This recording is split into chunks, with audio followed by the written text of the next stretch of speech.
आज विधिमंडळ कामकाज समितीची बैठकीत अर्थसंकल्पीय अधिवेशनाच्या कामकाजाची रूपरेषा आखली जाणार। 3 मार्च पासून सुरू होणार अर्थसंकल्पीय अधिवेशन। रायगडच्या पालकमंत्रीपदाचा तिढा कायम। रायगडचं पालकमंत्रीपद आम्हाला मिळावं, भरत गोगावलेंचा आग्रह।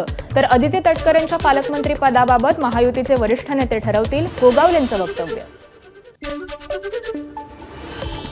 नाशिक शहरात धार्मिक स्थळं काढण्यावरून तणाव, पोलिसांना सहकार्य न करणाऱ्यांची धरपकड करण्यात आली। नाशकात तगडा पोलीस बंदोबस्त। नाशिकमधील कोठेगल्ली येथे खासदार राजाभाऊ वाजे अतिक्रमण काढलेल्या ठिकाणची पाहणी करणार, पोलिसांकडून आढावाही घेणार।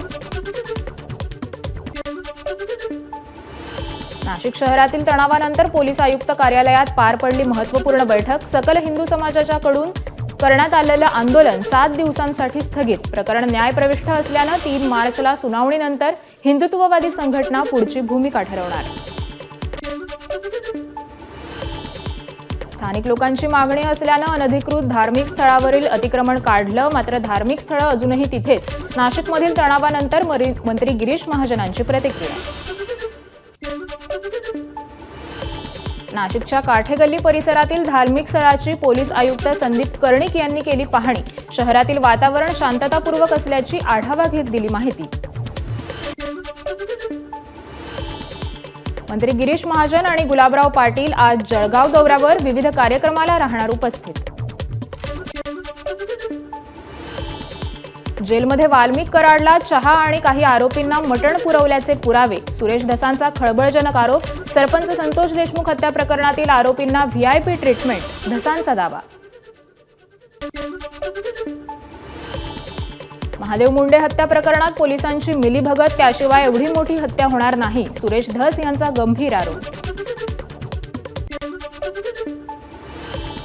आकाच्या आवडत्या लोकांनी महादेव मुंडेचं जीवन संपवलं, सुरेश धस यांचा आरोप। ज्ञानेश्वरी मुंडेंनी त्यांचं उपोषण 4 ते 5 दिवस पुढे ढकलावं, धस यांची विनंती। गोपीनाथ मुंडे गेल्यानंतर त्यांचा वारसा पाहायला मिळत नाही, आमदार सुरेश धसांचा पंकजा मुंडेंना टोला। संघर्ष करण्याबरोबरच कोणाबरोबर करायचा हे आम्हाला गोपीनाथ मुंडेंनी शिकवलं, धसांचं विधान।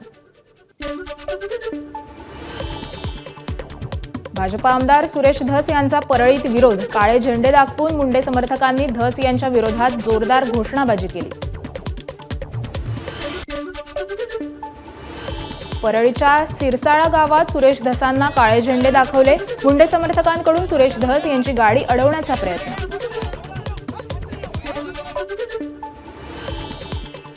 आष्टीत आल्यानंतर मुंडे समर्थकांना लोकशाही मार्गाने काळे झेंडे दाखवू, सुरेश धस यांचं खुलं चॅलेंज। धनंजय मुंडेंची गुंडगिरी अजून संपलेली नाही। परळीत काळे झेंडे दाखवल्यानंतर धसांकडून संताप व्यक्त।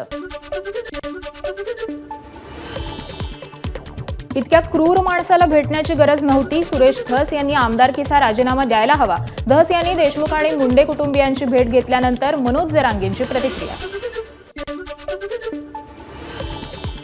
राजस्थानी मल्टीस्टेट बँकेत ठेवीदारांची फसवणूक, आमदार सुरेश धस यांची ठेवीदारांसोबत बैठक। मल्टीस्टेटच्या माध्यमातून 300 कोटींची फसवणूक। 300 कोटींपैकी 250 कोटी केवळ परळी तालुक्यातील असल्याचा धस यांचा आरोप। मंत्री माणिकराव कोकाटेंनी राजीनामा द्यायला हवा। कागदपत्र फेरफार प्रकरणात कोर्टानं शिक्षा ठोठावल्यानंतर जितेंद्र आव्हाडांची एक्स पोस्ट। नवनीत राणांना हैदराबाद न्यायालयाचा समन्स। 28 फेब्रुवारीला हजर राहण्याचे आदेश। एमआयएमचे खासदार असदुद्दीन ओवेसींना दिलेल्या आक्षेपार्ह चॅलेंज प्रकरणी राणांच्या अडचणीत वाढ। हिंगोलीच्या वसमतमध्ये राज्यमंत्री मेघना बोर्डीकर यांचा सत्कार कार्यक्रम। कार्यक्रमादरम्यान महायुती सत्तेत असूनही कामं होत नसल्याची कार्यकर्त्यांकडून खंत व्यक्त। नांदेडच्या नायगावातील भाजपसह काँग्रेसच्या असंख्य कार्यकर्त्यांचा राष्ट्रवादीमध्ये प्रवेश। राष्ट्रवादीचे आमदार प्रताप पाटील चिखलीकर यांच्या उपस्थितीमध्ये पक्षप्रवेश संपन्न। यवतमाळमध्ये काँग्रेसचे माजी आमदार विजय खडसे, प्रकाश पाटलांसह अनेक नेत्यांचा भाजपमध्ये प्रवेश। काँग्रेसने सत्तेतून पैसा आणि पैशातून सत्तेचं राजकारण केलं। पक्षप्रवेशावेळी भाजप प्रदेशाध्यक्ष चंद्रशेखर बावनकुळेंची टीका। राज्यात ग्रामपंचायत अधिकाऱ्यांची 10,000 पदं रिक्त, यामुळे घरकुलाची विशेष ग्रामसभा यशस्वी करण्याचे शिक्षकांना विशेषाधिकार. तर राज्यभरात एकाच वेळी सर्व ग्रामपंचायतींमध्ये ग्रामसभा घेण्याचे निर्देश. कर्नाटक महाराष्ट्र एसटी मंडळाच्या एसटी बससह चालकाच्या तोंडाला काळं फासल्याची धक्कादायक घटना.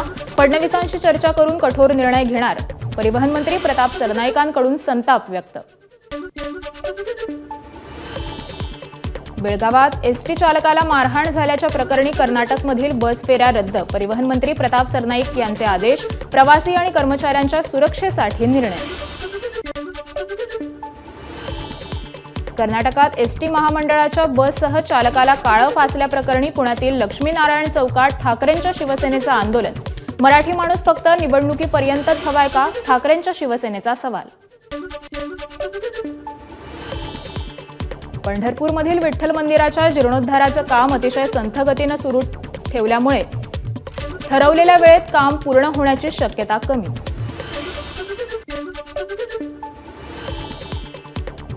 हिंगोली जिल्हा निर्मितीनंतर तब्बल 25 वर्षांनी नव्या जिल्हा आणि सत्र न्यायालयाचं उद्घाटन. सर्वोच्च न्यायालयाचे न्यायमूर्ती भूषण गवळी यांच्या हस्ते उद्घाटन संपन्न. धाराशिवचे जिल्हाधिकारी डॉक्टर सचिन ओंबासे यांची सोलापूर महानगरपालिकेचे आयुक्त म्हणून प्रशासकीय बदली. तुळजाभवानी मंदिर संस्थानकडून डॉक्टर सचिन ओंबासे यांना निरोप देत सत्कार. अमरावतीत युवा स्वाभिमान महोत्सवानिमित्त राज्यस्तरीय ओपन टेनिस बॉल क्रिकेट सामन्यांचं आयोजन. यावेळी पालकमंत्री चंद्रशेखर बावनकुळेंनी क्रिकेट खेळण्याचा आनंद लुटला. बारामतीमध्ये गरजू बालकांसह मोफत शस्त्रक्रिया उपक्रम. उपमुख्यमंत्री अजित पवार आणि सुनेत्रा पवार यांच्या पुढाकाराने उपक्रमाची सुरुवात. मुंबईच्या अंधेरी आणि MIDC पोलीस ठाण्यात नागरिक तक्रार निवारण दिनाचं आयोजन. पोलीस उपायुक्तांनी 50हून अधिक ज्येष्ठ नागरिक आणि महिलांच्या तक्रारींचं केलं निवारण.